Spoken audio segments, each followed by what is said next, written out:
The day we moved to New York, the rain fell in sheets as if trying to stop us from starting over. I had never seen the city like that before. Heavy, gray, but pulsing with life under its wet skin. We arrived in our small rented apartment in Astoria with 2 suitcases, a box of toys, and a child who had been promised that everything would be better here. My daughter, Lila, was 6. She had a delicate way of observing the world, with eyes that held too much understanding for someone so small. I had told her that in New York, we would find color, laughter, and days that tasted like freedom. We were escaping a broken home, trying to start anew after a divorce that had left both of us raw. In those first few weeks, everything was unfamiliar. The subway screeched like a beast underground. People moved quickly, talked loudly, and never looked back. But Lila, she adapted quickly. She loved the park nearby, where she made friends who shared swings and sticky fingers from melted ice cream. She was happy, or at least she acted like it. And I was doing my best. I found a job as a receptionist at a dental clinic. It was not much, but it paid enough. In the evenings, I would read Lila's stories or sit beside her as she colored.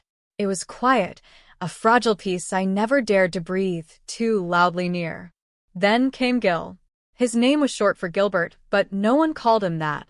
He was my downstairs neighbor, and the first time I saw him, he was holding the elevator for us with a paper bag of oranges in his hand. He had kind eyes and a tired smile, like someone who had lived 1,000 lives and survived them all. He started with small favors, carrying groceries, fixing a leaky tap, watching Lila for a few minutes when I was late from work. He worked odd hours, said he was a freelance editor, and often read novels in the building's courtyard. Lila liked him. She said he reminded her of Grandpa. It felt good to be helped. It felt even better to not feel alone. For the first time in a long while, I allowed myself to believe that maybe, just maybe, things were finally turning around. But the thing about New York is this: it gives you everything with one hand and takes it away with the other. The city doesn't care how hard you've worked or how many dreams you've packed into your tiny rented room. It only waits. And I did not know it yet, but something was already watching us. Waiting. Hidden in plain sight. Lila had begun drawing him. At first, I thought nothing of it. Just a man with a hat standing beside her and stick figures and crayon. But then the drawings started showing up more frequently. Always the same hat. Always the same smile. And then she gave him a name. His name was Oliver. That was what Lila told me one evening as we were cleaning up her crayons. She handed me a page filled with purple clouds and crooked buildings. In the center stood a stick figure wearing a tall hat and a red scarf. "That's Oliver," she said simply. "He talks to me sometimes." I paused, the name sticking to my thoughts like gum on a shoe. I tried not to show concern. Children had imaginary friends, didn't they? It was normal. And she was an only child, going through a lot. I smiled and kissed her forehead. "Does he say nice things?" I asked. She nodded. "Mostly. But he says not to tell too much." I laughed it off, though something about her tone made the back of my neck prickle. I didn't push her. I let it slide. Days passed. Then weeks. And Oliver kept appearing. In her drawings, in her stories, in the way she left space at the dinner table for someone who wasn't there. One evening, Gil came up to help with the heating.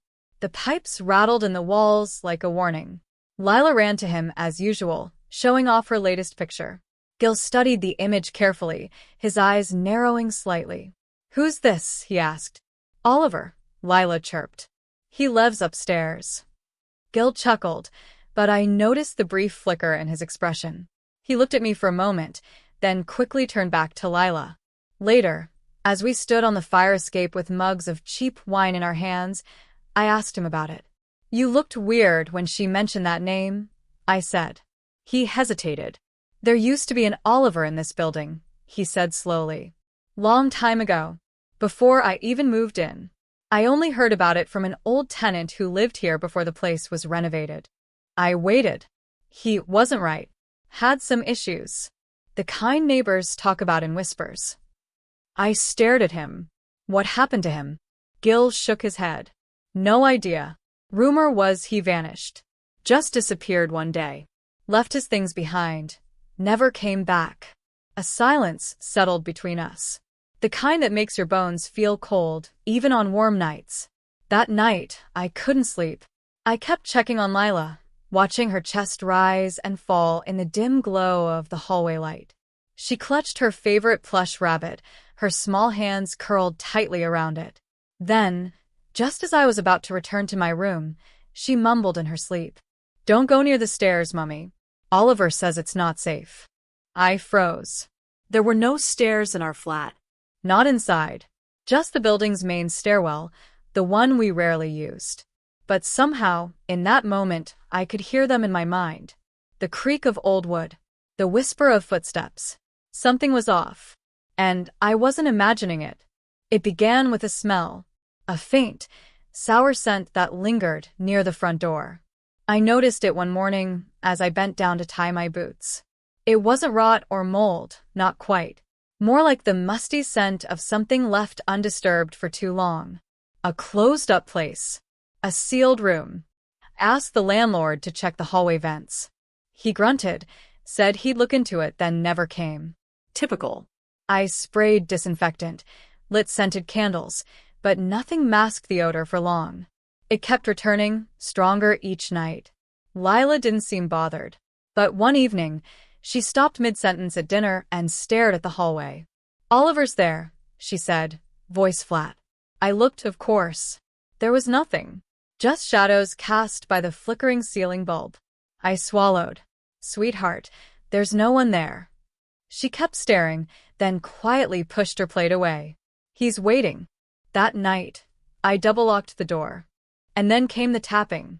It started gently, like a fingernail against glass. Not every night, just enough to keep me guessing. Sometimes it came from the fire escape window, other times from the wall beside the coat rack. Always in threes. Tap, tap, tap. I asked Gil to come over again.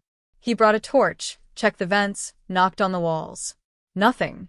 He even stuck his head out the fire escape and shone the light up and down. No birds. No loose pipes. "You're scaring yourself," he said gently, sipping my tea. But I could tell he was unsettled too. He stayed longer than usual that night. Then I found the drawing. It was under Lila's bed. She hadn't shown me this one. The hallway was drawn in grays and blacks. Shadows spilled along the edges. At the center stood Oliver, taller now. His hat scraped the top of the ceiling, and he had no face, just a blank oval. But it was the detail at the bottom that turned my stomach. Lila had drawn me, standing near the kitchen door. And behind me, reaching out with long fingers, was Oliver's hand. I couldn't breathe. I went to her room, gently woke her, and asked, trying to keep my voice calm, "Did you draw this today?" She nodded sleepily. "He said you should see it." "Why, darling?" She blinked. "So you know. He's coming closer now." It was a crisp Sunday morning when Lila asked to visit the playground. We hadn't been in weeks. I welcomed the idea. A walk in the sun, the chatter of other families, the sound of swings creaking. It felt like something normal, something I could hold on to. Central Park was bright that day. The air smelled like damp leaves and hot pretzels. Lila skipped ahead, her coat flapping, her red shoes flashing beneath her. I watched her climb the slide and disappear down the other side, laughing. For a moment, I allowed myself to breathe. Then I saw him, sitting on the far bench, alone, still. He wore a pale coat and an old-fashioned hat, just like in the drawing. His back was straight, unmoving. I couldn't see his face, but something about the angle of his head made my skin crawl, like he was listening for something I couldn't hear. I blinked, then looked again. Gone. I scanned the park. Nothing. Just parents, children, pigeons. I told myself it was imagination.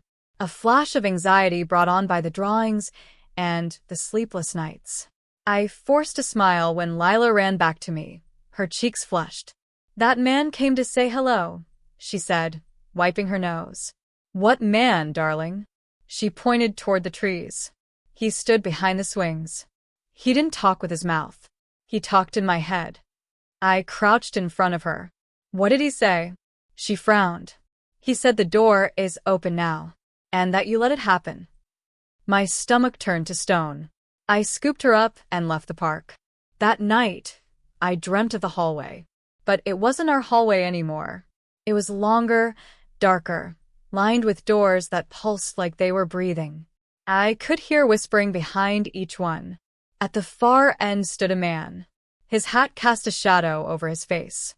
He raised one long arm and pointed at me. I woke with a gasp, soaked in sweat. When I checked on Lila, she was sitting up in bed, eyes wide open. "He's in a lift," she whispered. I rushed to the hallway. The lift doors were closed, humming faintly. I pressed the button. It lit up. The floor number blinked. But nothing moved. No sound. No descent. Just silence. I opened the emergency cabinet to check the phone. Dead. There was no sign anyone had been there. I walked back into Lila's room. She was curled under the blanket, eyes still open, staring at the ceiling. I stayed by her side until morning. That day, I asked our building manager, Joe, if there had been any incidents with the lift. He laughed and shook his head. Been running fine since we replaced the motor last year. No problems. I told him I thought someone had been inside. A man in a hat. Joe's smile faded. "You're not the first to mention him," he said, voice low. "My wife saw him. Right before he trailed off, eyes glistening. She said, he only shows up when something's wrong." I felt cold. My hands wouldn't stop shaking. Back upstairs, I took down every drawing Lila had made. I spread them on the floor, looking for patterns. Faces in corners. Doors where there should be none. A dark stairwell under her bed. And that man, always in the distance, watching. When Lila got home from school, I asked her again. "This man, when did you start seeing him?" She looked thoughtful. "After the lady moved in. The one who talks funny." "Which lady, sweetheart?" "The one next door. She said you and I are special.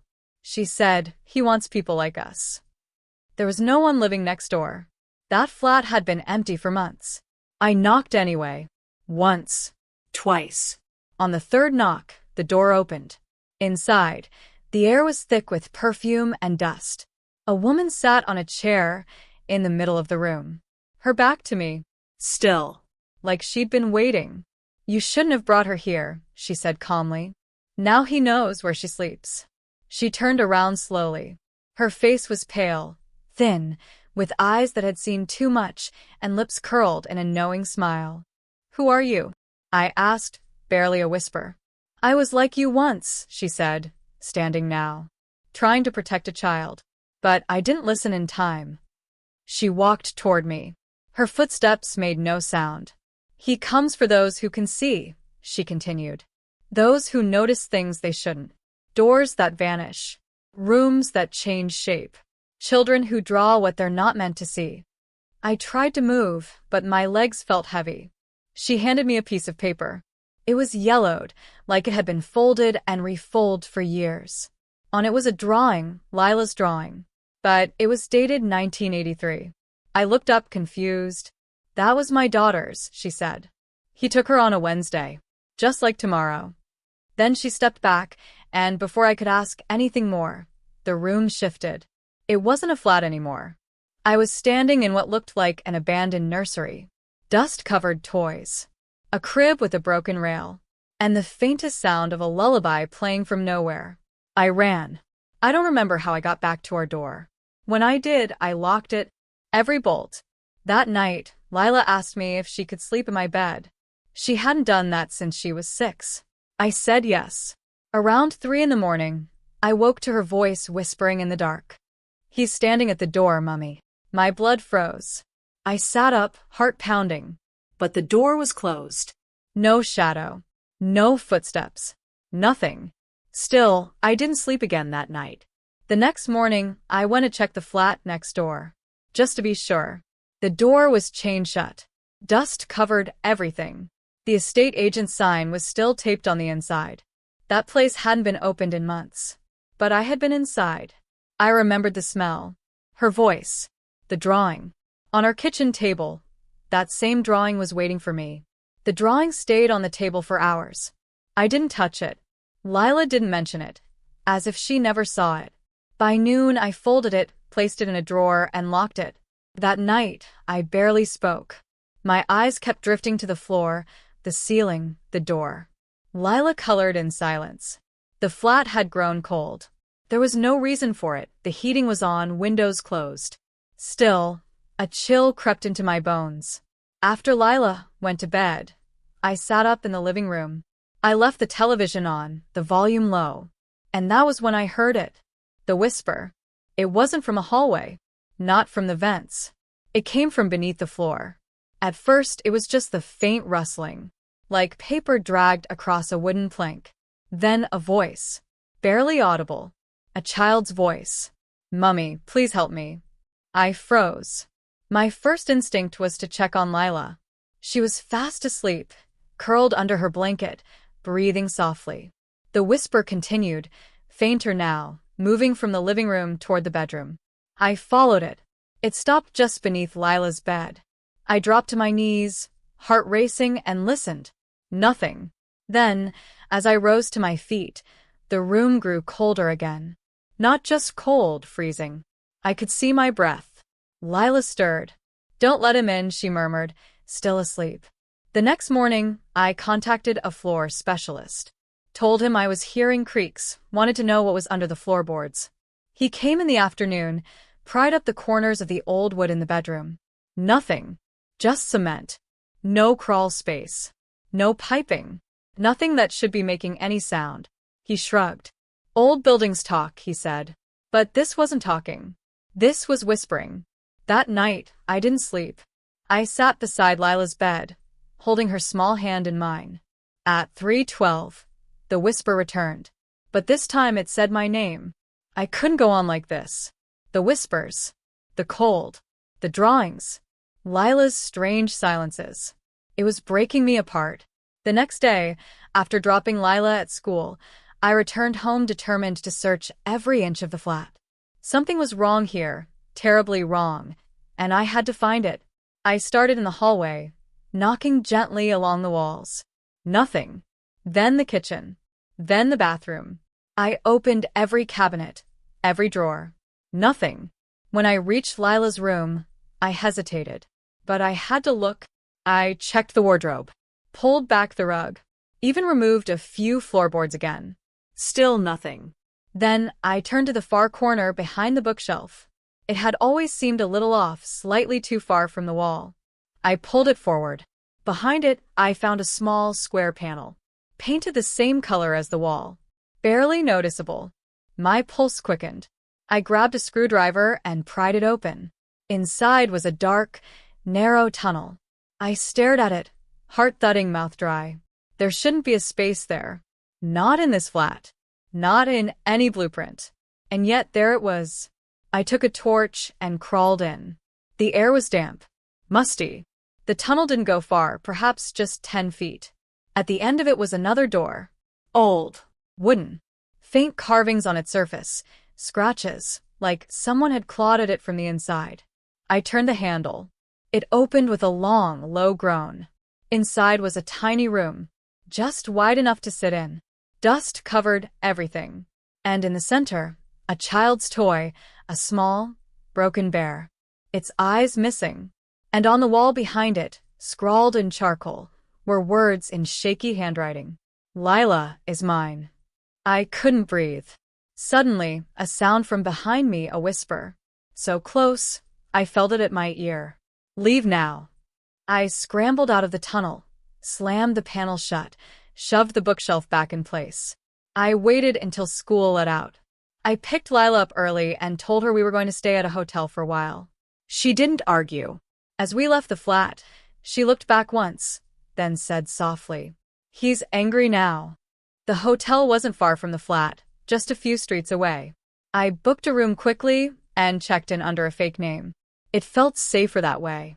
Lila stayed close to me, her eyes darting around nervously, as if she was still being watched. I tried to reassure her, but I could see the fear in her eyes. She hadn't spoken much since we left the flat, except for that one cryptic warning. "He's angry now." Who was angry? And why? The words kept echoing in my mind, but the answers seemed just out of reach. I needed time to think. I needed answers. But what I found in that hidden room only raised more questions. I spent the evening pacing in our hotel room, trying to make sense of everything. But my thoughts were a blur. The more I thought about it, the more everything seemed connected. The strange occurrences, the drawings, the whispers, and Lila, especially Lila. I couldn't shake the feeling that whatever this was, it was all tied to her, to something about her past. Late that night, as I sat at the small desk by the window, a sudden knock at the door broke my train of thought. My heart skipped a beat. I wasn't expecting anyone. My first instinct was to ignore it, but the knock came again, this time more urgent. I stood, walked cautiously to the door, and peered through the peephole. No one was there. Just darkness. I opened the door slightly, just enough to look down the hallway. Empty. But then I noticed something on the ground, just outside the door. A small, crumpled piece of paper. I bent down and picked it up. It was a drawing. A child's drawing. Of a house. But there was something wrong about it. It wasn't just a house, it was our house. The flat. The one I had left behind just hours ago. In the drawing, the windows were dark, and a shadowy figure stood behind the glass. I recognized it immediately. It was the same figure I had seen in Lila's drawings. The one with hollow eyes. I stared at the paper for a long time, my mind racing. It was as if the drawing was mocking me, taunting me, showing me something I wasn't supposed to see. And then I felt it. A presence. I looked up sharply, scanning the hallway, but there was nothing. Just the empty corridor, bathed in dim light. But I knew I wasn't alone. I slammed the door shut, locked it, and backed away, my chest tight with panic. Lila was standing by the bed, her eyes wide and unfocused. She hadn't said a word. And then, as if on cue, she whispered, "He's here." The room fell into an eerie silence after Lila's whisper. I froze, my heart hammering in my chest. Lila's face remained distant, as if she was seeing something, no, someone, that I couldn't.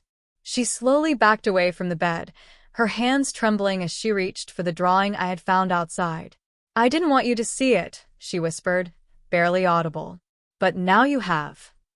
I clenched the drawing in my hand, my fingers shaking with a mix of fear and disbelief. The figure in the window, the hollow-eyed shadow, was more than just a part of her drawings. It was a warning, a message from the past. "What does it mean, Lila?" I asked, my voice low and steady despite the panic rising within me. "Who is this person? Why are they watching us?" She didn't answer immediately. Instead, her eyes flickered as if she was struggling to speak. Then, finally, the words came. He's the one who hurt me," she said, her voice barely above a whisper. "He's the one who did this." The words hit me like a blow to the gut. The truth. It was finally out in the open, but it wasn't the kind of truth I wanted to hear. "What do you mean?" I asked, my voice trembling. "Who is he? What did he do?" Lila's eyes welled up with tears as she spoke, her voice breaking. "He's my father. And he's the reason I ran away." Her words felt like a punch to the stomach. I couldn't wrap my head around it. The man in the drawings, the shadow, was her father? How could someone do that to their own child? Lila continued, her voice barely audible. "He's been looking for me ever since I left. And now he's found me." I felt a chill run down my spine. The shadowy figure I had seen in the drawing, it was him. It was her father. But why now? Why after all these years? "Why didn't you tell me?" I asked, my voice barely above a whisper. "Why didn't you trust me with this?" Lila looked up at me, her tear-filled eyes meeting mine. I couldn't. I was too scared. I didn't know who else to trust. I sat down heavily on the bed, trying to process everything she had just told me. The father she was running from, the darkness that had been following her all this time, it was all too much to take in at once. But I couldn't back away now. Not after everything that had happened. "I'll protect you," I said, my voice steady and firm. "We'll figure this out together." We'll make sure he can't hurt you again. Lila nodded, a faint trace of hope in her eyes, though it was clear she still didn't fully believe me. But I meant what I said. I wasn't going to let her face this alone. Suddenly, there was another knock at the door. This time, it wasn't a soft tap. It was loud, insistent. It sent a fresh wave of fear through me. I stood up quickly, my heart racing. I motioned for Lila to stay quiet and moved towards the door. I wasn't sure who was on the other side, but I had a sinking feeling that whatever it wasn't good. I peered through the peephole again, my breath catching in my throat as I saw a figure standing in the hallway. It wasn't a man I recognized, but something about him felt wrong. His face was obscured by shadows, but his posture was familiar. It was the same presence I had felt earlier. Before I could react, the door handle turned. The man outside wasn't waiting for an invitation. I grabbed Lila's arm, pulling her towards the far corner of the room. "Get in the closet," I whispered urgently. Now. She hesitated for a moment, her fear evident, but she followed my instructions, slipping into the small closet as I stood frozen in the center of the room, staring at the door. The door opened slowly, creaking on its hinges. My heart raced as the figure stepped inside. The moment the door fully opened, I saw him clearly. It was the man from the drawings, the shadowy figure. But this time, his face was clear. And it was more terrifying than I had ever imagined. Lila's father, the one who had been hunting her all these years. He stepped into the room, his eyes dark and empty, like two hollow pits. His lips curled into a cold, malicious smile. "You can't hide from me, Lila," he said in a voice that sent shivers down my spine. "You never could."